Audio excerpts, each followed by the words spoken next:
नमस्कार दर्शकों, मैं सीमा रावत एक बार फिर से लेकर आई हूँ आईटीजी टॉक्स पर आपके लिए एक खास कार्यक्रम। हम उत्तराखंड से हैं, उत्तराखंड में रहते हैं और उत्तराखंड की संस्कृति को आगे बढ़ाने के लिए प्रयासरत रहते हैं। तो उत्तराखंड की जो लोक साहित्य है उस पर क्यों ना बात हो। आज के कार्यक्रम में बात होगी लोक साहित्य पर। आज की इस चर्चा में हमारे साथ मौजूद हैं बीना बेंजवाल मैम। तो सबसे पहले हम स्वागत करते हैं बीना बेंजवाल मैम का। तो मैम, बहुत बहुत स्वागत है आपका आज की इस कार्यक्रम में। और आपका भी बहुत बहुत धन्यवाद कि आपने मुझे आमंत्रित किया और बातचीत का अवसर दिया। आपका भी बहुत बहुत धन्यवाद। तो मैम, कार्यक्रम की शुरुआत करने से पहले मैं एक सीधा चर्चा पे आती हूँ, सीधा सवाल आपसे करती हूँ कि जब उत्तराखंड के लोक साहित्य की बात आती है तो इसमें जो गढ़वाली भाषा है, जो हमारी लोक भाषा है और जो साहित्य है, सबसे पहले तो आप इन सब चीजों को किस तरह से देखती हैं? क्या समझती हैं आप इन सब चीजों को? लोक साहित्य की जब हम बात करते हैं उत्तराखंड की और उसमें गढ़वाली भाषा के लोक साहित्य की मैं बात करूं, तो ये जो लोक साहित्य है ये हमारी भाषा की एक समृद्ध सांस्कृतिक विरासत है। ये जो लोक साहित्य है ये हमें हमारी भाषा से भी परिचित करवाता है, हमारी संस्कृति से परिचित करवाता है। और इस लोक साहित्य के अंतर्गत हमारी लोक गाथाएं आती हैं, हमारे लोकगीत आते हैं, हमारी लोकोक्तियाँ आती हैं, आणे भीणे पखाणे आते हैं। तो ये बहुत समृद्ध सांस्कृतिक विरासत है और ये मेरा सौभाग्य रहा है कि मेरा बचपन गांव में बीता। तो मैं बचपन से ही जैसे घास के लिए जा रही हूँ जंगल में, माँ के साथ खेतों में जा रही हूँ, तो इस लोक साहित्य का लोकगीतों के माध्यम से, लोक गाथाओं के माध्यम से मेरा परिचय होता रहा। और हमारे गांव में नाग नृत्य भी होता है, बीं के जागर लगते हैं और जाग देवता का मेला लगता है, जाग का कौथिग होता है। तो वहाँ ये मांगल, ये जागर गाए जाते थे। तो बचपन से मैं इनको सुनती आई हूँ और क्योंकि गढ़वाली भाषा जानती हूँ, गढ़वाली मेरी मातृभाषा है, तो मुझे लगता था कि हमारे इस लोक साहित्य में, इन लोक गाथाओं में, इन लोकगीतों में जहाँ इतिहास है वहीं वो समय भी दर्ज है जिस समय उस लोक साहित्य की रचना हुई। अगर हम वीरों की गाथाएं देखते हैं, तेलू रौतेली की गाथाएं देखते हैं, तो वो समय भी दर्ज है। और अगर हम लोक गाथाओं की बात करें तो उसमें हमारे जो महानायक हैं, ऐतिहासिक जो चरित्र हैं, उनका जो वर्णन है, इसके माध्यम से हम उस इतिहास से भी परिचित होते हैं और भाषा का जो हमारा इतना विशद भंडार है, जो शब्दावली है, जो बहुत खूबसूरत शब्दावली गढ़वाली के पास है, उससे भी परिचित होते हैं। तो कुल मिलाकर मैं ये कहना चाहूँगी कि ये जो लोक साहित्य है ये हमारी बहुत ऐसी अनमोल विरासत है। और जो साहित्य की भी हमारी शुरुआत हुई है इसी लोक साहित्य के माध्यम से हुई है। आज हम जो विभिन्न विधाओं में रचनाएं लिख रहे हैं तो उसके मूल में वही हमारा लोक साहित्य है। मैम, आपने जैसे बात कही कि आप गांव में रही हैं, आपने घास काटते हुए या फिर सारी जो आपने सीखी है। मैं खुद पहाड़ से आती हूँ और हम बचपन से मतलब अपने परिवेश में जो है गढ़वाली देखते हुए आए हैं। लेकिन सवाल ये भी बनता है कि जब उत्तराखंडी उत्तराखंड में रह रहा है, पहाड़ में रह रहा है, बचपन से ये सब चीजें सीख रहा है, तो आज के समय में अपनी लोक भाषा को, साहित्य को क्यों बचाने की जरूरत पड़ रही है? ये बहुत समसामयिक सवाल है और बहुत ज्वलंत सवाल भी है, प्रश्न भी है और एक युवा के माध्यम से पूछा जा रहा है तो मुझे और अच्छा लग रहा है कि बचाने की बात इसलिए हो रही है कि क्योंकि जब तक हम लोग गांव में थे तो विभिन्न जो आयोजन होते थे तो वहाँ पर शादी ब्याह भी होते थे, तो जो मंगलेर थी वो मांगल गाती थी, जो जागरी है वो जागर गाते थे। तो वहाँ ये सारी चीजें सुरक्षित थी क्योंकि हमारा जो लोक साहित्य है वो मौखिक रूप से एक पीढ़ी ने दूसरी पीढ़ी को हस्तांतरित किया। तो तब तक तो ये पीढ़ी दर पीढ़ी आगे बढ़ता रहा। लेकिन धीरे धीरे क्या हो गया, समय के साथ हम लोग गाँवों को छोड़कर रोजगार की तलाश में या अन्य कारणों से शहरों की ओर आ गए। जब शहरों की ओर आ गए हम रोजगार के लिए, तो हम हिंदी की ओर ज़्यादा उन्मुख हुए, इंग्लिश की ओर भी उन्मुख हुए और वो जो गढ़वाली भाषा है उस भाषा से कहीं ना कहीं हम थोड़ा दूरी बनती चली गई। तो अब जब भाषा की बात हो रही है, नई शिक्षा नीति में भी भाषा की बात हो रही है, तब ये चीज़ें आ रही हैं कि मातृभाषा जो एक संस्कार भी है, जी, और हम जो कुछ भी सीखते हैं वो वहीं से सीखते हैं। बिल्कुल। मैं इसी संदर्भ में आपसे एक बात कहूँ कि एक बार मैं अपनी छोटी भतीजी को पढ़ा रही थी, हुँ, और हुँ। मैं उसे पाठ्य पुस्तक से पढ़ा रही हूँ। तो ऋषि, मैंने उससे कहा, ऋषि ऋषि, तुझसे बड़ा प्यार से बोले बुबू ये तो जुएगी छ। तो कहने का मतलब वो दादी लोगों से, माँ लोगों से सीखते आए थे सीखती कि आई गाँव है, में कोई हाँ, साधु कोई आता था तो कहा जाता था कि जुएगी। जोगी तो है। तीन बोली, तो उसका जो अपनी भाषा में वो ज्ञान उसके पास पहले से है। अब मैं उसे हिंदी में पढ़ा रही थी, तो हुँ, कहने का मतलब ये चीज़ें हमारे पास थीं, लेकिन जैसे हम शहरों की ओर आए तो ये छूटती चली गई। तो आपने पूछा कि क्यों ज़रूरत पड़ रही है? मैं ये चीज़ बार-बार कहती हूँ कि जगह अगर हम अपनी भाषा को बचाएँगे, अपनी संस्कृति को बचाएँगे, क्योंकि ये भाषा बची रहेगी, इसी में हमारा लोक साहित्य है, हुँ, इसमें हमारे आने-पखाने हैं, हमारा जो लोक ज्ञान है, वो इसमें है। और ये भाषा बचानी क्यों आवश्यक है? इससे गौरवान्वित होने की आवश्यकता हमें क्यों है? क्योंकि जब हम नयन सिंह नेगी जी के गीत सुनते हैं, तो पहले अपनी भाषा के प्रति लोगों के मन में वो भाव नहीं था। हुँ, जब देखा कि इन गीतों के माध्यम से देश दुनिया में गढ़वाल की एक पहचान बन रही है, और उन गीतों में ऐसी शब्दावली का प्रयोग है कि हम स्वयं आश्चर्यचकित हो गए कि एक गीत में वो गेवाड़ों की बात करते हैं, वो सट्याड़ों की बात करते हैं, अलवड़ों की बात करते हैं। हिंदी में ये शब्दावली नहीं नहीं है। है, हाँ। वहाँ हमें बोलना पड़ेगा आलू का खेत, गेहूँ का खेत, है ना? ये सरसों का खेत। जी, और वो अपने गीत में बहुत सरल सरलता से। सरलता और सरसता से गेवाड़ों की बात करते हैं, सट्याड़ों की बात करते हैं। तो ये हमारी शब्द संपदा है।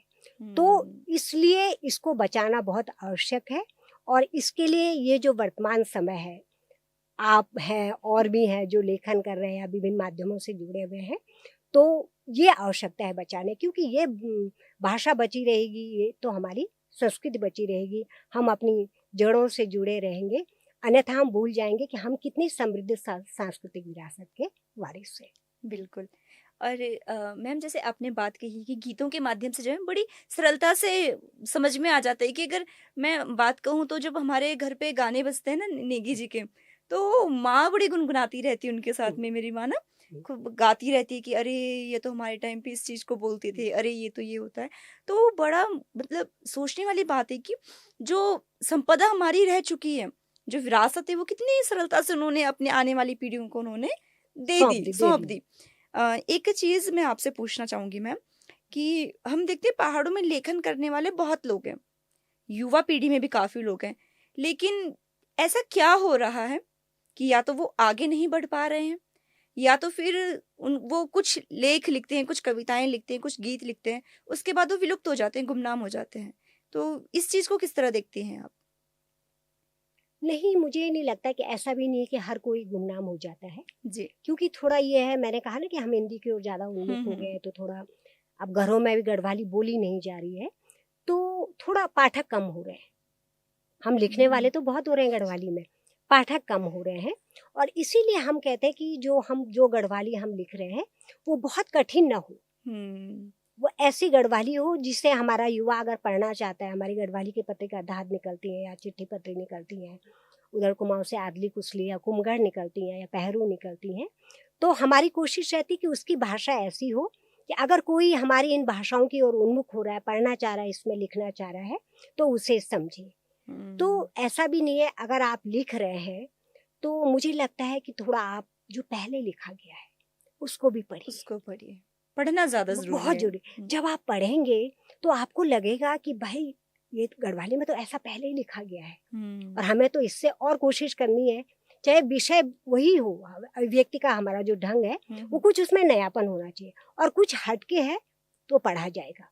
उसके बिल्कुल। आपको पाठक भी मिलेंगे, और कविता है या जो भी आप लिख रहे हैं, उसके श्रोता भी मिलेंगे। तो ये चीज़ है कि पाठक कम हो रहे हैं, ये हुँ, हम लोग भी इस पे विमर्श करते हैं। लेकिन अगर आपके लेखन में स्तरीयता है, आप उसमें आत्मबोध के साथ-साथ युग बोध भी है। उसमें आप वैश्विक विषयों की भी बात कर रहे हैं, आप समसामयिक विषयों की भी बात कर रहे हैं, तो पढ़ा जाएगा। ये नहीं कि अभी भी मैं लिख रही हूँ और हम अगर लिख रहे हैं, तो वही पहाड़ों की सुंदरता तक ही अटके हुए हैं या खुद तक ही अटके हुए हैं, हाँ, तो वो चीज़ थोड़ा समय के साथ हमें आगे बढ़ना पड़ेगा कि वो पहाड़ खूबसूरत बहुत हैं, लेकिन उनकी समस्याएँ भी हैं। समस्या भी दिखानी तो होंगी। हाँ, उन पे भी लिखना होगा।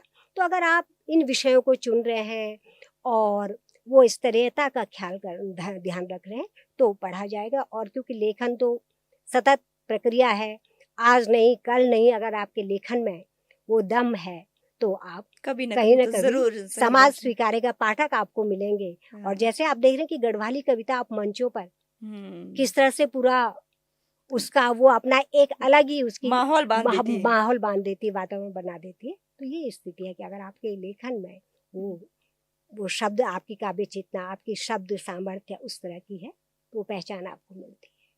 हुँ, बिल्कुल सही बात। और मैम, ये हमारी एक जो चर्चा है आज, हुँ, तो बहुत सारे जो हमारे दर्शक हैं, वो हुँ, बीना बेंजवाल को एज़ अ लेखक, एज़ अ मैं ये कह सकती हूँ जिन्होंने इतनी रिसर्च की है, ये तो जानते हैं। लेकिन असल ज़िंदगी में बीना बेंजवाल कैसी हैं? कैसी परिस्थिति से निकल के उन्होंने अपना जीवन शुरू किया या अपना लेखन क्षेत्र शुरू किया? कहाँ से वो आती हैं? इस पे तो चर्चा बनती है। तो अपने ज़रूर, बारे में कुछ बताइए मैम? ज़रूर। मेरा जो बचपन है, तो पहले तो प्रारंभिक दौर में हम लोग कालसी में रहते थे। पापा हुँ, कालसी में डेयरी फार्म में थे। तो वहाँ से पापा का प्रमोशन हो गया पीलीभीत। अच्छा। और हम लोग फिर पापा पीलीभीत गए और हम लोग अपने गाँव केदार घाटी में गुप्तकाशी के पास देवशाल मेरा मायका हुँ, है, हम लोग वहाँ चले गए। वहाँ गए तो मेरे गाँव में स्कूल नहीं था, ठीक है ना? तो मैं फर्स्ट क्लास में ही पढ़ रही थी जब मैं कालसी में थी। तो स्कूल नहीं था और तब ये हुआ कि क्या किया जाए, तो हमारे गाँव के पास ही बरसू दूसरा गाँव हाँ। है, वहाँ प्राइमरी स्कूल था।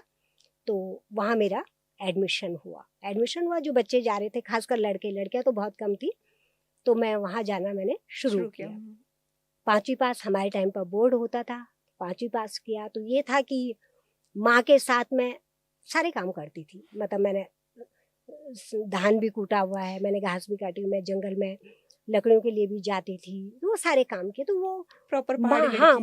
माँ के माध्यम से मैं पहाड़ को देखने लगी। हुँ, और मेरी माँ शाम को जब थके हुए हम लोग, माँ आती थी खेतों से, हमने चाय बना के रखी हुई, खाना वाना खाया, हुँ, तो माँ छोटी-छोटी बाल कविताएँ सुनाती थी या जो हमारी बी के जागर है वो सुनाती थी। हुँ, तो हुँ, वो थोड़ा वो जो काव्य चेतना आई, पापा मेरे बहुत मतलब वो भी लिखते थे, लेकिन कहीं प्रकाशित तो नहीं हुए। तो ये जो कविता लिखने का जो मेरे अंदर जो भाव आया, संवेदना, वो पापा से आई। और जो मैंने पहाड़ को देखा, वो माँ के साथ रहकर देखा। हम घराट जाते थे, अपना घराट था, तो देखा कि किस तरह से एक दिन पानी इतना तेज आ गया कि पनाल से ऊपर आने लग गया। ओह! माँ ने किस तरह से उसको ठीक किया, वो सारी चीज़ों को मैं माँ से, तो मेरी माँ बहुत जीवट महिला थी। हुँ, तो उनके माध्यम से देखा, फिर पापा का ट्रांसफ़र पीलीभीत से लखनऊ, वहाँ से फिर पापा गोपेश्वर आए। तो इस बीच कुछ 2-3 साल मैंने चाचा जी के साथ भी पढ़ा, कोठी, जेहटा, कर्णप्रयाग से आगे बिसला अच्छा। चाँदपुर। और 9th में जब पापा का ट्रांसफ़र गोपेश्वर हो गया, तो हम सब लोग फिर गोपेश्वर चले गए। माँ प तब भी गाँव में रहती थी, खेती, गायें सब रखी हुई थी, तो हम गोपेश्वर चले गए। जब 10th में मैं पहुँची और बोर्ड था, तो फिर माँ साथ में आ गई। फिर वो गायों की भी व्यवस्था की और हुँ, खेत भी हुँ, हुँ, परिवार वालों के पास थे। फिर मैंने 12th वहाँ से किया, फिर एमए बीएड मैंने गोपेश्वर से किया। तो वो जो अंदर एक कविता का जो भाव वो पापा से जो मिला था और जो संवेदना पहाड़ को देखकर, उस उन कठिन परिस्थितियों को देखकर आई, तो मैंने 12th से लगभग तुकबंदी शुरू कर दी थी। और फिर 86-87 में आकर कविता लिखना मैंने शुरू कर दिया। तो गोपेश्वर में लाइब्रेरी है, डिस्ट्रिक्ट लाइब्रेरी, बहुत रिच लाइब्रेरी है। तो मैंने गोपेश्वर लाइब्रेरी जाना शुरू किया, बहुत साहित्य पढ़ा, अनुदित साहित्य भी पढ़ा, हुँ, हुँ। पाश्चात्य। तो फिर मेरी जो पहली कविता छपी, वो भी 87 में छपी और वहाँ पर बी मोहन नेगी प्रख्यात चित्रकार थे उत्तराखंड के। हुँ, तो वो हस्तलिखित पत्रिका निकालते थे, प्रयास। तो उसमें मेरी पहली कविता छपी, ज़िंदगी। वाह! और उसकी पंक्तियाँ मैं उद्धृत बिल्कुल करना मैम, बिल्कुल। चाहूँगी कि ठोस बर्फ के अंदर चंचल जलधारा सी अनवरत बहती जिंदगी, कभी कांटों की राह तो कभी फूलों की सेज बनती जिंदगी, उम्र की किताब का एक पृष्ठ घटाती तो अनुभवों का एक पृष्ठ बढ़ाती जिंदगी। तो अनुभवों का एक पृष्ठ बढ़ाती जिंदगी। तो ये कविता छपी, फिर कॉलेज की मैगजीन में भी छपी। फिर उसके बाद जब मैं एमए में आई तो मैं आकाशवाणी नजीबाबाद से कविता पाठ करना मैंने शुरू किया। इस बीच बी मोहन नेगी जी के पास गढ़वाली और हिंदी का बहुत सारा साहित्य था, पत्रिकाएं थी उनके पास। तो वो पोस्ट ऑफिस में सर्विस करते थे, तो मेरी जो कविताएं छप कर आती थी, वहाँ आती थी मैगजीन, तो उनके माध्यम से भी उन्होंने मुझे वो साहित्य पढ़ने के लिए दिया कि ये पढ़ो। तो मैं दाहत से भी वहीं परिचित हुई, बाकी पत्रिकाओं से भी परिचित हुई। तो धीरे धीरे वो पढ़ना जारी रहा और कविता पाठ भी आकाशवाणी से होता रहा। कविताएं हमारी मेरी हिलास में छपकर आती थी, दाहत में, बुग्याल है, शैल सुता, फिर गढ़ है ना अखबार छपा, उसमें अनिकेत जो रुद्रप्रयाग से छपता था उसमें कविताएं छपनी शुरू हुई। और उसके बाद फिर जैसे मैंने एमए किया, तो एमए के बाद फिर मैंने 1 साल बीएड मैंने पहले कर लिया था 88 में। 1 साल मैं नवोदय में रही, नवोदय में मैंने वहाँ पढ़ाया। और उसके बाद जब मेरी 91 में शादी हुई तो हस्बैंड भी लेखन से जुड़े हुए थे। अभी उसी बात पे हाँ, आने वो वाली भी हूँ मैं। पर्यटन साहित्य से जुड़े हुए थे। तो इस तरह से फिर ये लिखने का ये सफर आगे बढ़ता आगे बढ़ता रहा। चला गया। अच्छा मैम, सर खुद मतलब जाना पहचाना नाम है रमाकांत भेंजवाल सर, तो वो भी बहुत अच्छा लिखते हैं, उनको भी हमने काफ़ी पढ़ा है। तो मैं आपसे जानना चाहूँगी, सबसे पहले तो जो वो वाली बात होती है ना कि राम मिलाए जोड़ी, दोनों मतलब इतनी बेहतर कि दोनों लेखक, दोनों इतना अच्छा काम कर रहे हैं साहित्य के लिए, तो सपोर्ट तो बहुत अच्छा रहा होगा। तो शुरुआत से पता था उनको कि आप लिखती हैं या आपको पता था कि वो लिखते हैं या किस तरह से उनका क्या रुचि है? हाँ, मतलब ऐसा था कि चंडीगढ़ से एक मैगजीन आती है गढ़सुधा, तो गढ़सुधा में मेरी भी रचनाएं छपती थी। वो शुरुआती दौर में कविताएं लिखते थे, उनकी भी एक कविता उसमें छपी थी, तो मैंने वो कविता वहीं पढ़ी थी। अच्छा। और उस कविता के माध्यम से ही मैं अंदाजा लगाया था कि ये जो कवि है ये बहुत प्रगतिशील विचारों के कवि हैं। भाई इतना मैं जानती थी, उससे ज़्यादा नहीं। फिर बाद में तो ये गोपेश्वर लाइब्रेरी में आ गए, तो शादी हुई तो जो हस्बैंड का उनका ये था कि भाई गढ़वाली में एक शब्दकोश आना चाहिए। हाँ, क्योंकि वो लाइब्रेरी में तो सारा अध्ययन किया हुआ था, तो उन्हें लगता है 2 छोटे-छोटे शब्दकोश पहले आए हैं। एक तो जयलाल वर्मा जी का सबसे पहला शब्दकोश गढ़वाली में, उसके बाद मालचंद रमोला जी का आया। तो इनके मन में ये था कि भाई शब्दकोश आना चाहिए। और फिर मैं हिंदी सब्जेक्ट वाली थी, तो शादी के बाद फिर विचार विमर्श हुआ।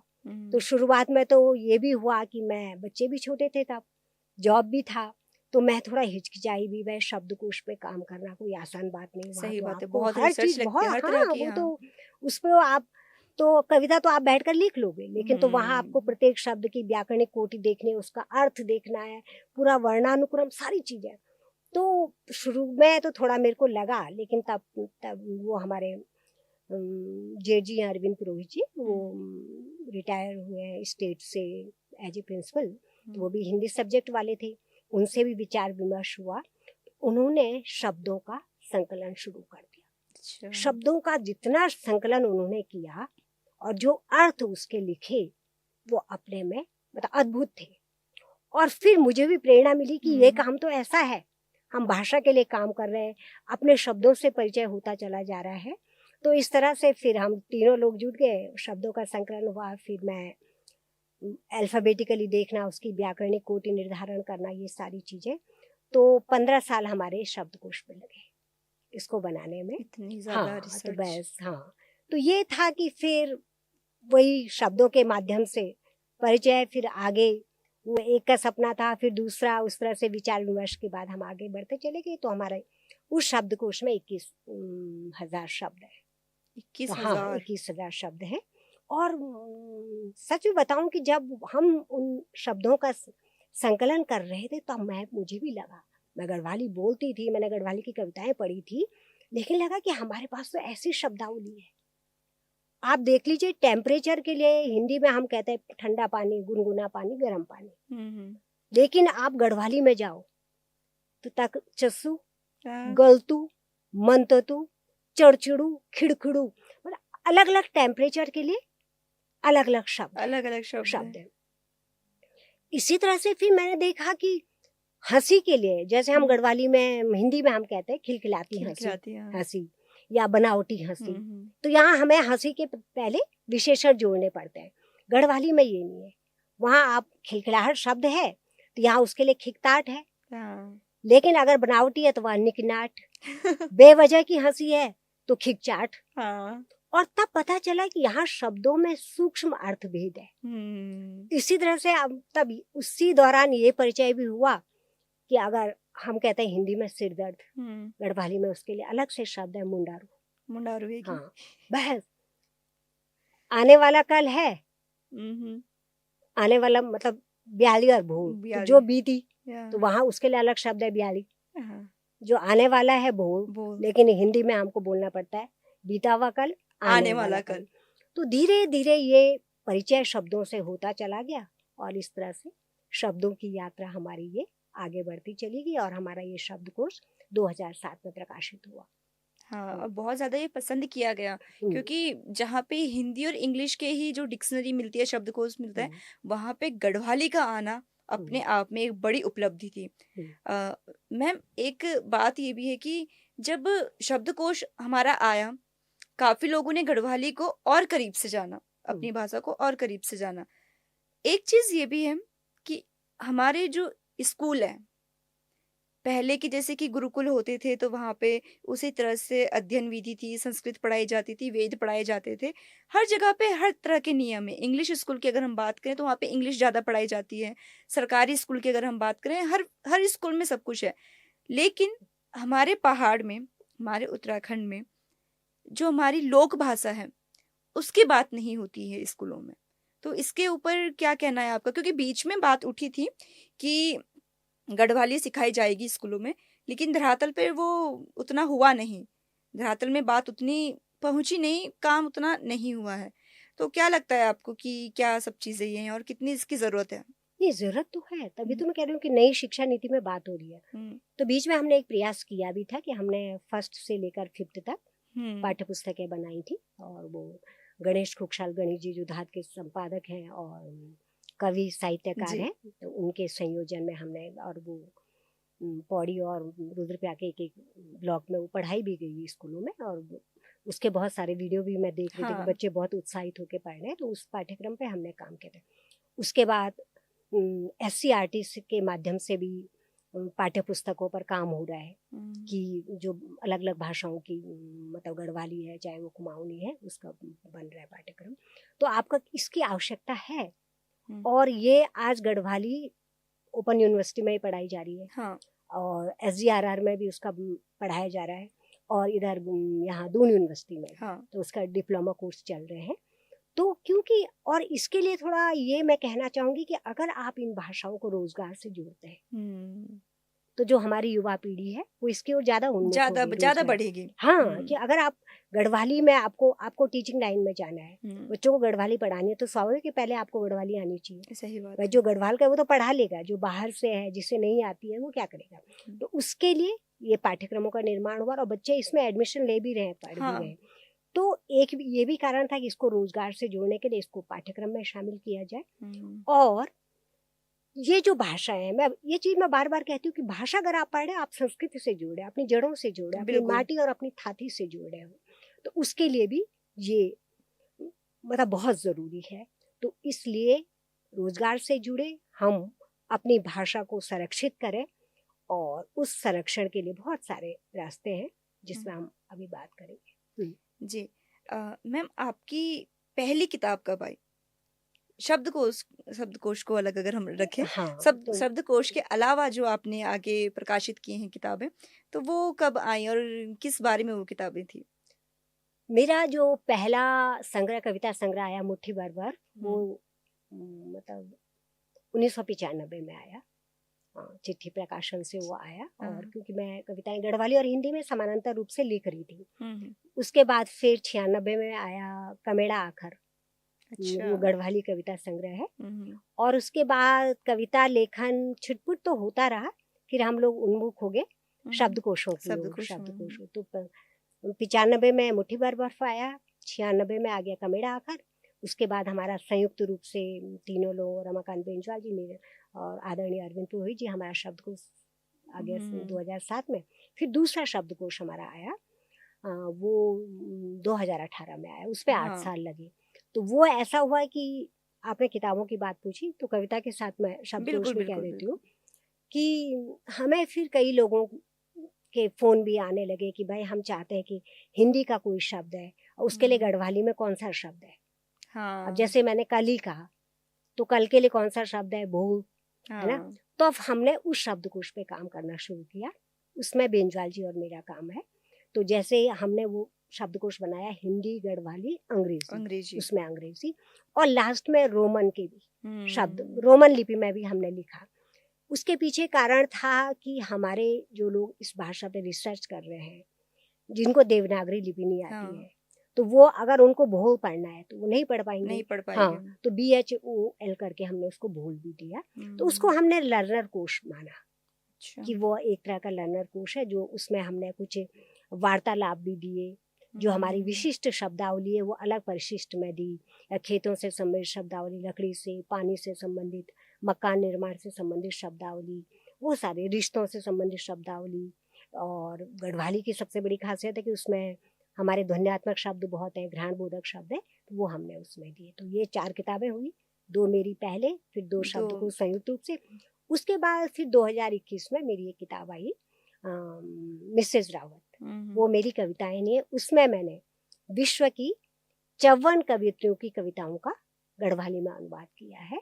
तो ये देश और विदेश, भारत की भी हुँ, और हुँ, विश्व की भी, जिनकी कविताएँ मैं हिंदी में अनुदित पढ़ती थी और अंग्रेज़ी में, तो उनका फिर मैंने अनुवाद किया। तो जी। वो 2021 में आया।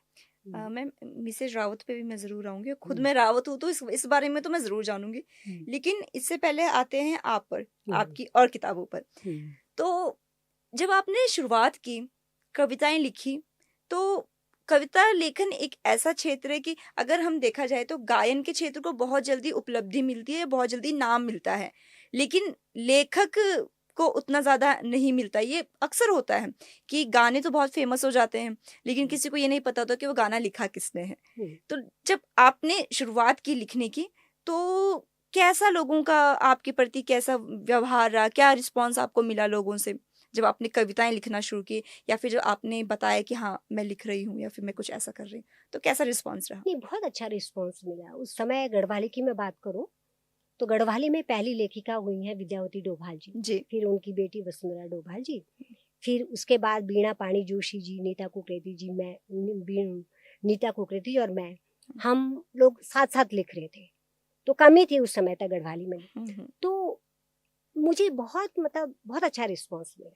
तो जब मैं कवि सम्मेलनों में जाती थी, मुझे आज भी याद की है, चाहे वो महाकवि कन्हैयालाल दंडियाल जी हैं या अबोध बंधु बहुगुणा जी हैं, जीवानंद श्रीयाल जी हैं, भजन सिंह सिंह जी हैं। हुँ, हुँ। मतलब मैं अपने को बहुत खुशनसीब मानती हूँ, मैंने इनके साथ इनके मंचों साथ पे कविता हाँ। पाठ किया, वो मेरा शुरुआती दौर था और इनका आशीर्वाद मुझे मिला। इसी संदर्भ में मैं एक बात कहना चाहूँगी कि एक बार तो मैं थोड़ा तुकबंदी की ओर फिर बढ़ गई कि मुझे लगता था मंच पे कविता अगर इस तरह से हुँ। सुनाया जाए तो ज़्यादा अच्छा रहे। तो मैंने थोड़ा बदलाव किया अपनी शैली में। तो वो कविता पाठ के बाद जैसे ही मंच से नीचे उतरे, तो मुझे अच्छे ढंग से याद है, अबोध बंधु बहुगुणा जी ने मुझसे कहा हुँ। कि बीना तुम्हारी कविता में डिटोरेशन आ गया है। हुँ। और आप देखिए किस तरह के थे वो लोग, मतलब हाँ। जितना मुझे स्नेह मिलता था, मार्गदर्शन भी हाँ। उतना मिलता था। और मैंने सोचा कि नहीं ऐसा मत लिखो, तुम वही लिखो जो तुम उर्खला के बारे में लिख रही हो हुँ। या तुम जो पहाड़ तुम की असल स्त्री के लिखती बारे हो। में लिख रही हो हुँ। या घट के बारे में लिख रही हो, उस तरह से वो शैली ठीक है, इससे मत लिखो।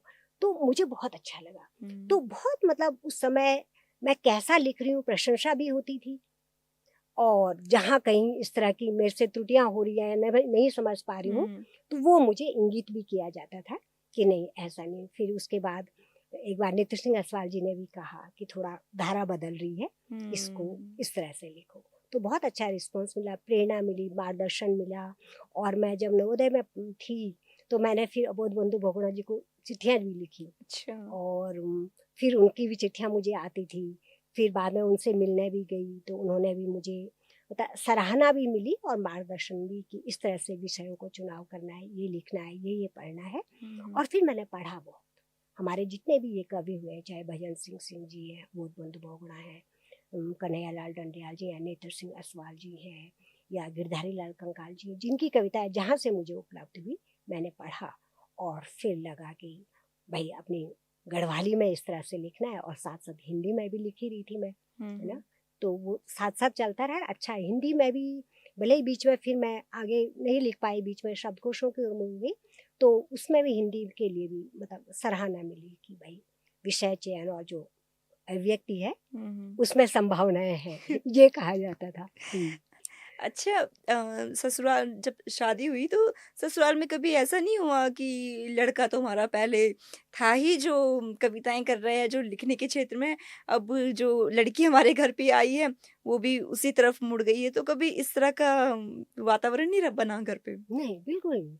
मैं बताऊं कि मेरी सास बहुत प्रगतिशील थी, क्योंकि मैं 91 में मेरी शादी हुई और उसके बाद मैं नवोदय में तो पढ़ा ही रही थी। उसके बाद मेरा दिसंबर 93 में मेरा केंद्रीय विद्यालय संगठन में हिंदी के रूप में मेरी नियुक्ति हुई, तो मैंने ज्वाइन किया गढ़वाल श्रीनगर में। अच्छा। और तब बेटी छोटी थी, 8-9 महीने की, तो सास जी मेरे साथ में आई। तो आप आश्चर्य करेंगे कि मेरी सास जी का इतना सपोर्ट मुझे मिला कि उसे मैं शब्दों में बयान नहीं कर सकती हूँ। कि यहाँ तक कि जब तक बच्चे स्कूल जाने लायक नहीं हुए, वो दादी के साथ रहते थे। अच्छा। और यहाँ तक कि एक बार सास जी ने मुझे बोला भी कि जब तक बच्चे मेरे पास रहे, कहीं एक छोटा सा खोट भी नहीं है। और ठीक वाली स्कूल जान बैठी ना, हाँ, और वो छोटे को लग गई चोट कहीं पे। तो ये है, तो उनका और परिवार का, चाहे जेठ है परिवार, साहब जेठ जेठानी है, सबका बहुत सपोर्ट मिला और सराहना मिली बाकी लोगों की भी कि भाई लिख रही हैं। तो मैं कह रही ना, गढ़वाली में उस समय कम लिख रहे थे, तो वो भी बड़ी बात थी कि मैं लिख रही हूँ। फिर मुझे पढ़ने का बहुत शौक था, अच्छा। और उसी पढ़ने के शौक ने फिर आगे बढ़ाया, और हस्बैंड तो उसी लाइन से थे, तो उनका भी पूरा सपोर्ट मिला। तो फिर मैं, पहले ये गोपेश्वर थे तो मैं श्रीनगर रही, फिर मैं गौचर ट्रांसफ़र हुआ। उसके बाद हस्बैंड गोपेश्वर से यहाँ आ गए थे देहरादून, और फिर मैं कुछ टाइम रायवाला रही, फिर मैं भी देहरादून आ गई। फिर परिवार एक जगह आ गया, तो फिर वो काम भी बढ़ जाता है सब कुछ, तो फिर वो, और फिर बच्ची बेटी भी बड़ी हो गई, तो फिर बेटा भी स्कूल जाने लग गया, तो तब सब सामंजस्य मैनेज आ हो गया और गया, हाँ। सब बहुत अच्छे ढंग से चलने लगा फिर। अच्छा, एक चीज़ मैम ये भी होती है कि जो पहाड़ के बिल्कुल ठेठ पहाड़ में जो लोग रह रहे हैं, एक उनके लेखने में जो स्ट्रगल हम कह सकते हैं कि उनको किन-किन दिक्कतों के सामना करना पड़ता है, और एक जो शहर के लोग हैं या शहर में जो लिखने वाले लोग हैं, उनमें और पहाड़ में लिखने वालों में कितना अंतर आ जाता है? चाहे वो उनके विषय चुनने की बात हो, चाहे वो उनके लिखने में जो शब्द यूज़ होते हैं उसकी बात हो, या चाहे उनके स्ट्रगल की बात हो, तो कितना अंतर आता है दोनों में? है, अंतर है, थोड़ा विषय का भी हो जाता है। अगर मैं पहाड़ों और मेरी दृष्टि के क्षेत्र में जो जो चीज़ें आ रही हैं वहाँ हुँ। लिखूंगी। जब हम घर से बाहर आते हैं तो बाहर समाज से हमारा जुड़ाव हाँ। होता है, कहीं बहुत सारे कटु अनुभव भी होते हैं, है ना। तो उस तरह से एक दृष्टि विस्तार होता है कि समाज ऐसा है, उस पर हम लिखना शुरू करते हैं। फिर अगर भाषा की दृष्टि से मैं देखूं, तो कहूँ तो भाषा की दृष्टि से भी है कि जब तक मैं शुरुआती दौर में लिख रही थी, तो मेरे उसमें, अब हमारी जो नागपुरिया होती है, हाँ, केदार हाँ, घाटी की हाँ। जो भाषा है, उसको नागपुरिया गढ़वाली होती है, हाँ। तो वो शब्द ज़्यादा आते थे।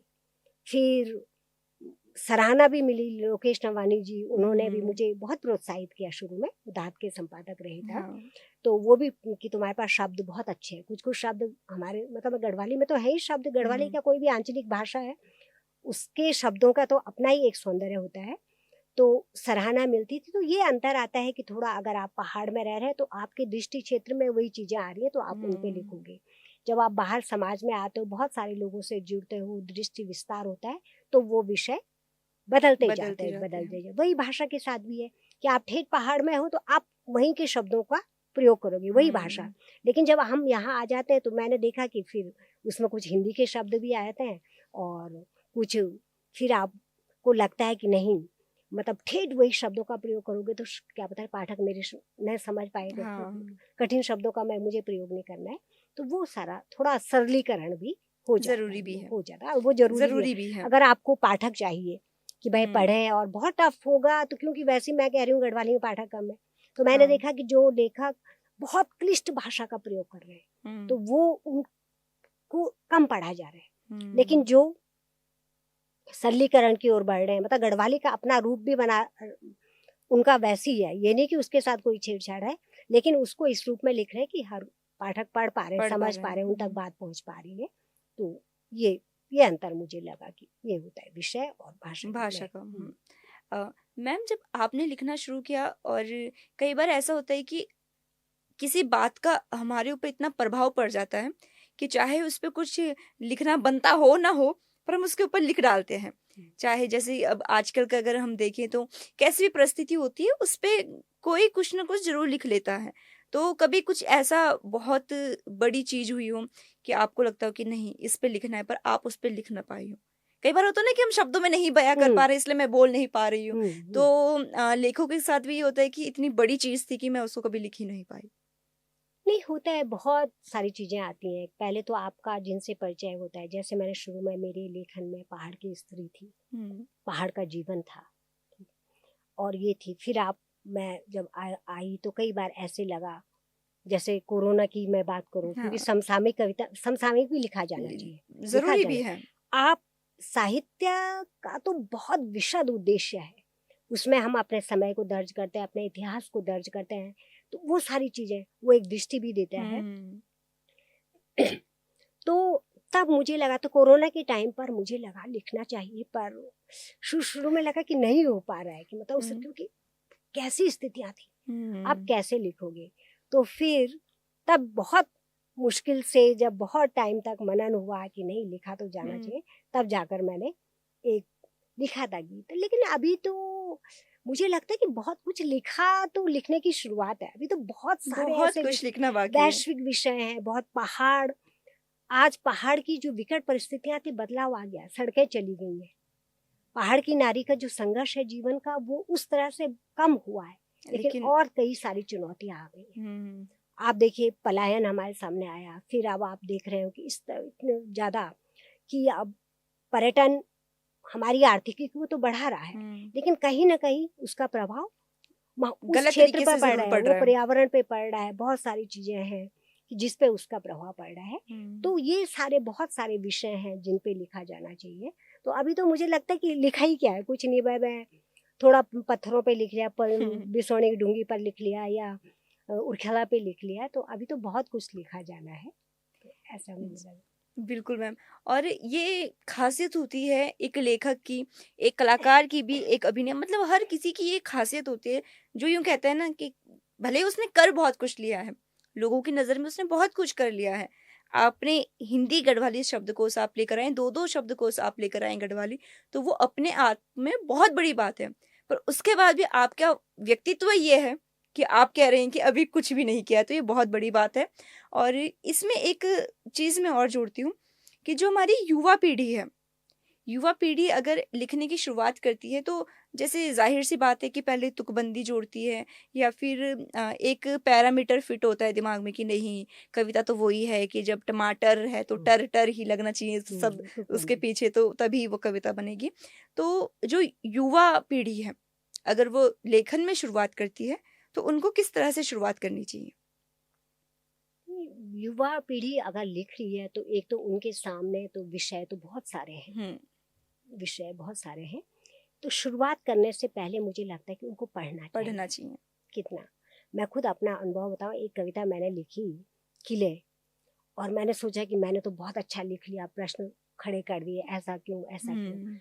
उसके बाद मैंने पढ़ा तो नैन सिंह नेगी जी का गीत उस पे, और उनके समक्ष तो उनका लेखन तो बहुत हाँ, बिल्कुल हाँ। चुलंखियों वाला लेखन होता है। फिर और लोगों को भी पढ़ा, तो जब पढ़ा तब जाना कि भाई इन विषयों पर तो लिखा जा चुका है, और हुँ। आप भी वही चीज़, मतलब वो बोलता है ना कि आटा पीसने वाली बात हो पिस्यूँ जाती आटू है, पिसणं। पीसू आटू पीसू वही बात। तो वो तो ठीक नहीं है। तो हुँ, आपको कुछ नया लिखना चाहिए।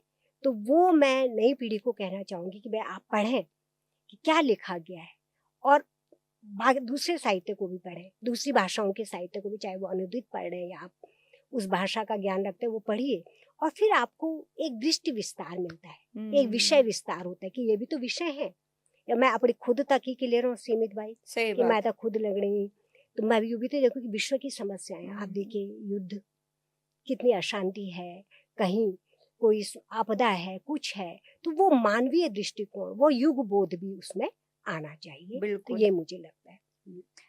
अच्छा, मैम, हम गढ़वाली छौं, हुँ, और गढ़वाली शब्द को आपको लाई हूँ ना, त गढ़वाली में बात करनी भी ज़रूरी वे जांद और सबसे बड़ी बात तो हमारा दर्शक ही यो सवाल अभी खड़ो कर दिला कि ले जी तुम तो गढ़वाली बात करना है, गढ़वाली में लिखने की बात करना, अखो तुम हिंदी में बचाना। अब हिंदी में बचाना भी ज़रूरी छा कि लेकिन कुछ दर्शक भी इन भी छन जो हिंदी वाला जो छन जो ते गढ़वाली समझदा नहीं समझदा वो नहीं। है। पर गढ़वाली की बात करना तो गढ़वाली में बात करना भी बहुत ज़्यादा ज़रूरी छा। तो एक सवाल मैं आपसे कन चालूँ कि उत्तराखंड में आज की डेट पर मंचों बटी जो छा गढ़वाली कविता बहुत बोले जांदी। हम सोशल मीडिया का ज़रिया देखना कि गढ़वाली का सपोर्ट में बहुत लोग छन। लेकिन जब बचाना की बात आउंदी हुँ। तो लोग थोड़ा पिछने हट जांदा। तो ये बारे में आपको क्या बोलणु च? हाँ, यो सवाल आपको बिल्कुल सही च कि सुनो ते हम तैयार छा, गीत भी हम सुनना छा, हम ते हाँ। कॉमेडी भी देखना छा, जो लिख्यों सुनना छा मतलब। लेकिन जब बोलण वाली बात हुंदी तो सो हुँ। हम पिछने हुई जाना। तो यह एक सच्चाई च, कड़वी सच्चाई च हमारी। लेकिन ये का पिछने में तो ये लगदा कि थोड़ा हम अपने घर बैठे अगर ये चीज़ें शुरुआत करन हुँ। कि अगर घर में गढ़वाली हम बोना छा, हुँ। तो बच्चा घर बैठे जब गढ़वाली बोन सीखोलू, अपने बड़ों ते सुन सीखोलू, जब सु समाज में ओलू या कभी सम्मेलन में जाणू ची या कहीं मु गढ़वाली परिचर्चा होनी ची या दूरदर्शन आकाशवाणी कहीं बैठी तो सु सुनोलू, तो सुन लो, रुकी ते हाँ। सुन लू।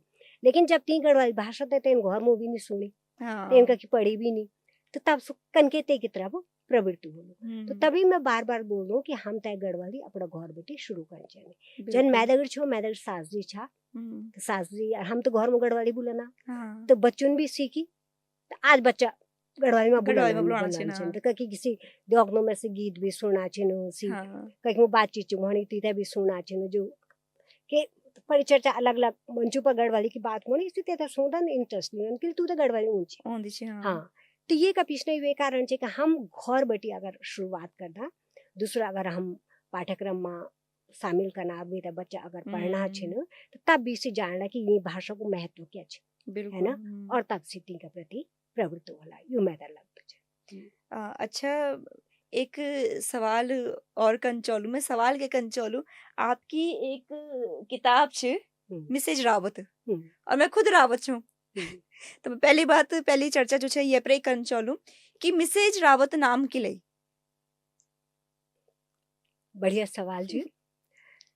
यानी कि मैं जन बोली कि मैं कविता पढ़नो बहुत शौक छे, तेमा भी कविता बहुत पढ़ दूँ। हुँ, हुँ। तो जब मैं निर्मला गर्ग जी की कविता पढ़नू छो तो वे कविता छो मिसेस गुप्ता अच्छा। और से एक स्त्री विमर्श की कविता छे हुँ, कि हुँ। एक जो स्त्री है वो जब तक मैथ माच हुँ। तो मैथ माच होती कि अपनी पहचान छ, है हाँ। ना? लेकिन जब यो वे जंद तो हम कोई मिसेस रावत बन जाना, कोई मिसेस गुप्ता बन जाना, कोई बिल्कुल, बिल्कुल, मिसेस नेगी बिल्कुल। बन जाना, कोई मिसेस बेंजवाल बन जाना, है ना? और से जो अपनी पहचान छ से की पिछने छूटी जाने। हुँ। और तब मैं एक पहचान होने भी कि मिसेस रावत कहाँ है। और हाँ। ये नहीं कि मिसेस रावत बहुत अच्छी पाक शास्त्री छी या कवियत्री छी हुँ। या नृत्य अच्छी सब चीज़ तब पिछने छूट जान बस से हुँ। पहचान बन जानी। तो मैं तो लगी कि यह कविता बहुत अच्छी इनको अनुवाद हुआ चाहिए तो मैंने हुँ। गढ़वाली में अनुवाद करी। तो जब मैं बाकी कविता भी भारते भी चाहे वो मणिपुरी भाषा छे या हमारे दक्षिण भारतीय भाषा छे तो वो अनुदित कविता पढ़ी तो से काफ़ी अनुवाद हुई छो तो अभी अनवे कि मैं ये तय एक किताब रूप में लूँ। हुँ। तब शीर्षक पर बात हुई, बेस्ट शीर्षक के रखे जो माया एंजेलो की भी कविताओं का अनुवाद एक बार अनवे की भी उनकी कविताओं शीर्षक में दूँ फिर अनवे की नहीं मिसेस गुप्ता हुँ। रावण। अब वे कि मिसेस गुप्ता भाई मैं पहाड़ा संदर्भ में बात छूँ कोनो मैं गढ़वाला संदर्भ में बात छूँ हाँ। कोनो और हमारे यहाँ रावत बहुत छे रा जना अपन बोली कि मैं भी रावत छूँ। तब ये कि यो हिंदी में अगर मिसेस गुप्ता छे तो गढ़वाली में ये तो होना चाहिए मिसेज मिसेस रावत। रावत। तो तब ये शीर्षक फिर और लोगों से भी मैंने सलाह ली नहीं हाँ, हाँ। तो जो हमारा गढ़वाली का साहित्यकार से लिखना चाहिए तो तुम बोली नहीं ठीक है ये शीर्षक बढ़िया है और तब फाइनल ये शीर्षक हुए। और मिसेज ये मैं रावत। ज़्यादातर स्त्री विमर्श की कविता छीन अच्छा। चाहे सी भारत छीन या विश्व की छीन कुछ और भी कविता छीन जो युद्धों पर छीन या जेमा हुँ। स्त्री की भूमिका क्या वे पर भी छीन पर ज़्यादातर से कविता छीन जो स्त्री विमर्श छीन और स्त्री की बात कर दन कि से कथा अग्नि बढ़नी छ हाँ। काकमुशा ठहरी छ और ये माँ मध्य अखनों की जब मैं अफगानिस्तान की जो कवित्री छीन उनकी पढ़ी या मैं यानी यूरोपीय देशों की कविताओं पढ़ी तो देखी कि तुमकी कविताओं में तुमको जो समय छे तुमका देश हुँ। काले जो परिस्थिति छिन जग अशांति छे सो या जग जे ढंगे स्थिति छिन तू ते सिके ढंग से अभिव्यक्त करना चाहिए। अच्छा। तब मैं तो लगी कि भाई हम गढ़वाली में अपना पूर्णों की बात करना, अपना पूर्णों के तिरवाल डिसवाले बात करना, हम ते भी अग्ने बड़ी थे यानी बात कंचन की जेमा यन लोगों की भाई हम अपना विषय ते बढ़ना छिन अग्ने बढ़ना छिन। तो तब ये सारी छुएं तो लोगों का केंद्र में स्त्री ची पहाड़ी जनानी चिर व जनानी की जो जीते बोले ना कि पहाड़ी रीढ़ ची क्या पहाड़ी रीढ़ रीढ़ ची, ची मतलब हाँ। वो हाँ आप देख रहे कि उत्तराखंड चाहे वो हाँ, राज्य वर्ण हो या राज्य हो आंदोलन हो, तो बिना महिलाओं के तो यूं आंदोलनों की बात नहीं होती, राज्य की बात नहीं होती। तो बिल्कुल। ये सब सोची थे तब ये शीर्षक मिसेस रावत ने। अच्छा, आपकी जो दगड़िया छिन या जो और गेलाणी छिन तो उन बोली नहीं कि भई खुद तो तुम बेंजवाल छिन हैं, तुम्हारा बाकी और रिश्तेदार भी वाला तो नहीं बोली कि तुम रावत तो तरफ कख जान? अब बेंजवाल तो बहुत कम छिन, हाँ, रावत संगति छिन। तो यह रावत माने वो स्त्री है जो अपनी की पहचान खो चुकी है। हाँ। तो ते हिसाब से तब यू सटीक लगी कि यो ज्यादा व्यापक छी बस बस। हाँ। अच्छा तो मैं चालू कि ये किताब मन आपकी जो पसंदीदा कविता छे वह जरूर हमारा दर्शकों खातिर पढ़िया आप। अच्छा तो ये माँ अमृता प्रीतम जी की कविता चेक अरे अमृता मैं प्रीतम करना तो सभी हाँ की बहुत पंजाब पसंदीदा अब छे। मैंने बहुत पढ़ी जब मैं पढ़ जो कॉलेज टाइम पर उनको साहित्य मैंने बहुत पढ़ी। तो कविता को शीर्षक जी मैथ है ना। तो अच्छा। एक स्त्री का वास्तव में कि मैं ते क्या भूमिका बनी मैथ जेते क्या महसूस कर दी बच्चे कि रिश्ता पुराना होनन पर मैथ नहीं होन पुराणो, रिश्ता पुराना होनन पर मैथ नहीं होन पुराणो, जवारी भी जा अले बले टली जाओ या अरज करिए जाने।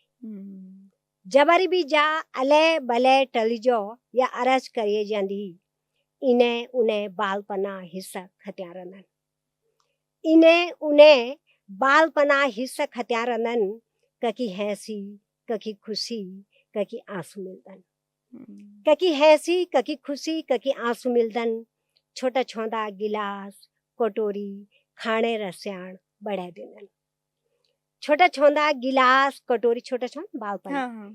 छोटा छोंदा गिलास कटोरी खाने रस्याण बढ़ा देनन, एल्बम में फोटो कद गए किस्सा याद दिला देने, एल्बम में फोटो कद गए किस्सा याद दिला देने, चीज बस्त कदगा भी बिटोलूं, चीज बस्त कदगा भी बिटोलूं, कुछ न कुछ छूटी जान, चीज बस्त कदगा भी बिटोलूं, कुछ न कुछ छूटी जान, याद करी धर दिए सभी धानी बुबाजी बोलदन, याद करी धर दिए सभी धानी बुबाजी बोलदन, कने बोलूं चीज बस्त ना पर जिकड़ू एक हिस्सा इखी छूटी जान, याद करी धर दिए सभी धानी बुबाजी बोलदन, कने बोलूं चीज बस्त ना पर जिकड़ू एक हिस्सा इखी छूटी जान, औंदा बुए मेवा मिठाई की कोलियो बुजाड़ी बांध दी, औंदा बुए मेवा मिठाई की कोलियो बुजाड़ी बांध दी, सदा नी सुखी रहे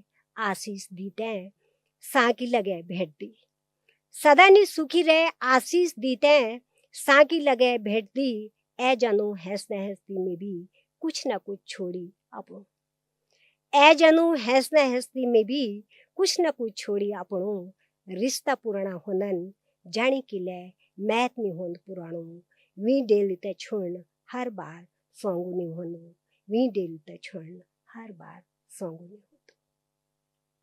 बहुत सुंदर, बहुत सुंदर, बहुत सुंदर। सभी जो दर्शक हमारा देखने वाला और जो बेचारा अभी मैथ नहीं गया वाला ना कि लेकिन अब चैत भी शुरू होने वाला और बहुत सारा जो पहले का खाना छे की चैत का मैना बेटी मैथ हाँ। और अभी तो बेचारा अब अधिकतर जो छन वो उनका बाला स्कूल जाने वाला रह गया, अधिकतर जो छन बालों का अब पेपर भी होया, तो वो बेचारा जो अब मैथ नहीं जै सकना होला वो जब ये कविता ते सुनला तो कखी न कखी वो अपना मैथ दगड़ जुड़ जाला था। बहुत सुंदर आपको यो अनुवाद करियो छे। यही संदर्भ में मैथ से मैं तो लगी चैत्र पूसा में ना पहाड़ी बेटियों का वास्ता बहुत खास वन छे। बिल्कुल पूसा मैंने भी मैं देखो छो छोटा माँ में पूफू मैथ उनछे क्योंकि तबार धान का मोनी पुंगड़ू में हाँ खेतु काम भी कम होंदो तो तब बेटी पूसा मैंने मैथ उन्हीं तब मकरेणो को थी देखी था जो हाँ। तो वे पर फिर पूस पर भी मैंने एक कविता लिखी तो वे की द्विपंगा थी मैं ये संदर्भ में सुनना चाहूँ कि बेटियों ते मैथ बुलोन पूस अपनी जलनियों से ऊते मिलोन पूस और यूं सी गली जानी 12 मासी पीड़। किले की पहली बेटियों तय सूर्यास्त में बहुत कष्ट छो, हाँ। घास लाकड़ों को बोझ पैदल जान पड़ दू छो, बहुत बहुत दिक्कत छे, कष्ट होंदु छे खैरी छे पहले, बहुत हाँ, हाँ। ज्यादा।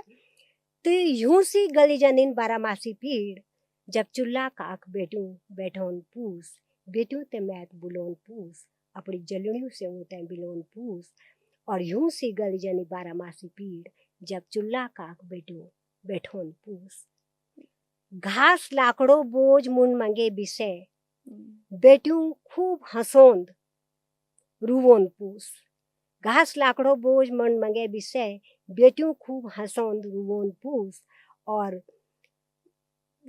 झोड़ा झुमेलो झोड़ा लगे संग उनका गुनगुने, लोग किल्ले और रीत बचोन पूस, लोग किल्ले और रीत बचोन पूस। बेटियों ते मैत बुलोन पूस, जलड़ियों से अपड़े मिलोन पूस। पहाड़ को जो हमार लोग छ, वे माँ बेटियों का वास्ता यो चैत और पूसा महीना बहुत मायने खास रख छिन, दे हाँ। चालसी। दहाड़ पर हाथ खोटी तीड़ी छिन तो मैं ते से हाथ हाँ। खोटी भी मोली जन छे, दगड़ियों ते मिल दे छे, उड़खेला पंदरे खुद मिटोंदी छे। तो यू मतलब ये महीना बहुत मायने रख खास दन। होंदा ना। अच्छा, बहुत हमारी जो चर्चा होनी अभी, तो बहुत अच्छी है चर्चा थी। और अब जब बात मैथ की आई, बात अपना गौ गुठियारी की होनी, उलख्यारों के मारी होनी, पाना पदेन के मारी बात होनी, तो आपसे मैं जानना चाहूँ कि आपका जो पिताजी छन, वो उनको ट्रांसफर अलग अलग जगह होंदू रहे, तो इन्हान आपन जो छन काफी जगह आप जांद रहे हैं ना, कि एक जगह नहीं आप टिकी कर रहे हैं, जो पढ़ने का विषय में बात हो या फिर रोण का विषय में बात हो। तो आपका जो दगड़िया छिन, जब दगड़िया छुटी, अब कै जगह कई जगह दगड़िया बनदा, जब दूर होंदा छुटदा, तो बड़ो दुख भी होंदु। तो आपका कन रहे बचपन बालपन आपको फिर एना वे में, एना परिवेश में। ना बहुत बढ़िया बीती। मैंने बोली ना कि शुरुआती दौर तो कालसी की याद छन हुँ। कि यमुना का छाला, नरेंद्र जमलोकी जी पत्रकार हमारे हाँ। ताऊ जी लगदा छा। तो सी ऊंचा था हम तो की उंगली पकड़ी थे कालसी यमुना का तट पर जाना तो आमू बगीचे तक घूमना, फिर घर आया तो घर मूवी में मतलब गाँव में हुँ, तो हुँ। फूफू लोग छिन, अब तो सब अपने अपने घर गृहस्थी में बिजी छिन, पर हम अभी भी संपर्क में छा। हुँ। तो कोई भी जन हमारे गाँव में द्विगति बैसाख जाखो में वो लगद, तो हमारी कोशिश बने कि हम वे टाइम पर सब मैच जोन हाँ। अभी, या हमारे गाँव में नाग नाचतन हुँ। जाड़ू माँ या बी का जागर लगदन, तो हमारी कोशिश बनी हम जो तो वो दगड़ियों से और मुँह दगड़ियों से भी मैंने बहुत सीखी। किले हम शुरुआत में काल से रही हूँ, फिर छठी माँ में बह रहेगी जो, हुँ, हुँ। तो फूफू लोग दगड़ी भी मैंने बहुत सारी चीज सीखी ना। मेरी फूफू को भी बहुत रोल ची मैं ते अपना पहाड़ से जोड़ने में। अच्छा। वो दगड़ी बैठी थे, वो का टाइम हो जो दुख जो सो बहुत ज्यादा छो भाई, हमारा टाइम तक तो पिताजी जॉब पर ही छा हुँ, हुँ। और सारी सुख सुविधा छे सब कुछ है, तो उनका टाइम पर बहुत टफ छे लाइफ, दादा दादी मेरा बहुत जल्दी खत्म हुई छा। हुँ, हुँ। तो उनसे भी मैंने पहाड़ तक समझी, बहुत ज्यादा समझी। फिर वे के बाद मैं गोपेश्वर आई हूँ, और गोपेश्वर उन मैं तो लगता था मेरी लाइफ को टर्निंग पॉइंट निकली। कि ले अच्छा। वक्त किताबों से मेरी जुड़ाव हुई, हुँ। एक सर्कल बढ़ी चु। तो वो दगड़ियों से भी अभी हम जुड़े अच्छा, एक दगड़े था हमारे दिल्ली च, तो बीच में तो हम थोड़ा संपर्क नीचो तो विन फेसबुक का माध्यम से हुँ, हुँ। काका बड़ी विन सब को पता करी, विन पूरे एक ग्रुप बनाई। हुँ। और फिर देखिए आई भी संदेश भी एंड फोन भी है कि कहाँ कहाँ हो क्या हो, फिर हम जुड़िया। तो लगभग 36 साल बाद हम अभी 2-3 साल पहले देहरादून में मिलिया। अच्छा। हम 5-6 दगड़िया हाँ, हाँ। सब अपने अपने घर गृहस्थी में छिन, 3 तो हम एक ही छिन देहरादून में। हुँ। एक हमारे जो ग्रुप छो वहाँ के कोटद्वार चे और वह दिल्ली छे, तो भी दिल्ली वाली ने कोशिश करी हम सब मिला, तो मिला हम दिन भर कटा रहा, खूब इंजॉय करी, और अभी भी हम संपर्क में छा। हुँ। तो बोनो मतलब चे कि वो दगड़ी बहुत कुछ सीखी, और अभी भी मैं संपर्क में छू। फिर मैं जॉब में आई हूँ, तो जॉब में भी मैं जो 4 स्कूलों में रही हूँ, हुँ। तो जो मेरी दगड़िया छे सहकर्मी छे कलीग छे वो दगड़ी भी संपर्क में छू। तो बोनो मतलब चे कि आप बहुत सीख देन, और यो तो दगड़ू तो यान चीज चे कि आप तय। और मैं सही बताऊँ कि जब मैं शुरुआती जॉब लगी मेरी श्रीनगर, तो हुँ। वखे दगड़ियों मैं तो बहुत कुछ सिखाई, बहुत सारी चीज है क्योंकि पहाड़ में पड़े हुए छे, बहरो माहौल ते हिसाब से नहीं छो। तो जो दगड़ियों को हमारे 5-6 की दगड़े छे हम, हुँ। के लिए सब अपना घरों बेटी बहर छे, और मैं छो शादीशुदा। तो हुँ। मेरे घर में अक्सर खाना बन छो ताकि हम बैठे छा, अंताक्षरी चलती छे सब हाँ। कुछ। तो सो टाइम बहुत अच्छू बीती। तो वो दगड़ी भी फिर मैं बहरा समाज का बारे में जानी, बहुत कुछ हम आपस में चर्चा कर छा, हम घूमने भी निकल छा एक दूसरे के जन्मदिन पर, खूब इंजॉय छिन कना। तो जीवन में दगड़ियों की बहुत बड़ी भूमिका रहे। मतलब खूब खूब हाँ, खूब इंजॉय खूब करी मजा खूब। करिया तुम्हारा बस, बस, दगड़ बस दगड़ वही। में है। हुँ। अच्छा, एक बात मैं और बोलना चाहूँ कि आपन उत्तराखंड आंदोलन भी देखी, हुँ, वे का आप प्रत्यक्ष साक्षी हुँ, छिन। तो मैं आपसे जानना चाहूँ कि एक लेखक की, क्योंकि वे समय पर जो हमारा गिरदाजी छन, नेगी जना जो हमारा गायक छन, लेखक छन, तो बहुत बड़ी भूमिका निभाਉਂਦਾ छन कवि, हुँ, जिनकी बात भी होंदी ना कि जख न पहुंचो रवि बल वख पहुंचो कवि। हुँ। तो कवियों की बहुत बड़ी भूमिका होंदी। तो आप क्या तरीका से देखते हैं ना कि जो पूरा समय रहे वे टाइम तो चला, आंदोलन की बात भी अगर हम छोड़ते हम यस में की बात करो, तो अभी भी उत्तराखंड में एक आंदोलन जो छ, एक मांग जो छ, वह चलनी भू कानून की। तो आप पहली बात भू कानून ते कन देखदा, दूसरी बात ये मां कै भी कलाकारी की, कै भी लेखक की जो उत्तराखंड संस्कृति ते बचाने वास्ते काम करना चन या अग्ने बढ़ाने वास्ते काम करना चन, वो की क्या भूमिका छ? बहुत बड़ी भूमिका च। मैं तो आंदोलन ते बहुत नज़दीक बटी देखा। और जो राजेश जो शहीद हुए या यशोधर बेंजवाल जी श्रीनगर में शहीद हुए। हाँ, हाँ। तो राजेश जी पहला दिन हमारे स्कूल में आया था, हम पढ़ना था CN ते के बाद स्कूल बंद हुई छो। यशोधर बेंजवाल जी हमारा परिवार के छिन, मेरा कके ससुर लगदन। हाँ। सिर्फ पहला दिन मेरे कमरा पर रहे, दिन भर उन वकी खानो खाई। उन अपना दिल्ली का अनुभव मैं बताए, वो भी कविता लिखता था। उन बताई भी कि बे इथा इथा लिखे छन, कुछ सुनैन भी और यो भी छो कि अगना जे तो यूं को एक संकलन निकलो। तो वो हुँ, सारा दृश्य फिर जै दिन तो रामपुर तिराहा कांड हुए, बेचुल पहली जितना भी लोग था, गोपेश्वर भी से भी मेरा बहुत परिचित था। हम हुँ, स्टेशन में होते छोड़ना आया, फिर वापस जब एन की स्थिति देखी तो कुछ बोल ही नहीं सके। फिर दूसरा दिन हम जब ये लोग शहीद हुए गए, राजेश तो और ये बेंजवाल जी, तो हम काफ़ी लोग काफ़ी परिवार के अच्छा तो ढूंढन गए बेंजवाल जी हम लोग सब। तब पता चली मले था वो भगवान में मिली, मतलब डेड बॉडी उनकी मिली। तो वे चीज़ से मैं वे दौर ते हम देखना रहे हैं। तो वे दौर में कलाकारों की बहुत बड़ी भूमिका रही। और चाहे वो नेगी जी का गीत हो, मदन मोहन डुकलान जी हम दगड़े कवि छिन, ये परतुओं की फिल्म भी छी, उनका भी गीत छिन। तो वे टाइम में अनुभव भी सुनो हम ते, और तुम अनुभव सुनी ते रोंगटा खड़ा हो जाना। हुँ, और भी लोग छिन हमारा जो वे दौर से बहुत सारा आंदोलनकारों दगड़े हमारा अभी भी बात होने रही। और यह चीज़ सही थी कि भाई जो हमारो एक सपना छो, जे सपना तय का आधार पर हम उत्तराखंड राज्य की कल्पना करी छे, सो कखिन कखि हम तय लोगों कि सो सपना ते रूप में साकार नहीं हुआ। हुँ, तो हमारे अपर जो पछाड़ छे कखि न कखि से भी हर चढ़ी छे। भू बिल्कुल। कानून की बात हम किले छा करना कि कखि न कखि हम तय लोगों क्योंकि हमारी जो पछाड़ छे जे का वास्ता हम अपन राज्य चाहिए छो, शायद कखिन कखि मिटनी चाहिए। हम मिटनी चाहिए। जमीन हमारा हाथ से निकलनी चाहिए, जंगल निकलना चाहिए, जल सब निकलना चाहिए। तो ये सो चीज नहीं वे ते के वास्ता मतलब सब आंदोलन रख छिन भीतर एक आक्रोश भी जी कि अन के लिए वो और ते के हुँ, वास्ता सब प्रयास भी करना चाहिए कि नहीं हम तय जी पछाणा वास्ता हम संघर्ष कर से पछाणा हमारी बनी बड़ी होनी चाहिए। रोच। अ, आज की जो चर्चा है काफ़ी लंबी हमारी होनी, और अग्नि भी हम कई मुद्दों पर, कई बातों पर चर्चा करना, आपकी कई किताबों पर भी जरूर चर्चा करना। और आज का ये कार्यक्रम थे हम यखी में विराम दियोला, लेकिन विराम दियोने से पहले मैं चाहता चाहूँ कि अगर आंदोलन का ऊपर आपकी कोई कविता छे या कोई गीत छे जो आप हमारे दर्शकों ते सुनाना चाहला। आंदोलन पर मैंने लिखी छे जो पर वो संभवतः मैं या मुझसे बहुत लंबी कविता छे। अच्छा, अच्छा। तो आजकल का संदर्भ में मैं कुछ लिखी छू कविता, तो वीते मैं सोचती हूँ जो बिल्कुल, समसामयिक बिल्कुल। कविता छे कि भाई आज हम आरोप प्रत्यारोप की राजनीति बहुत ज्यादा चल रही।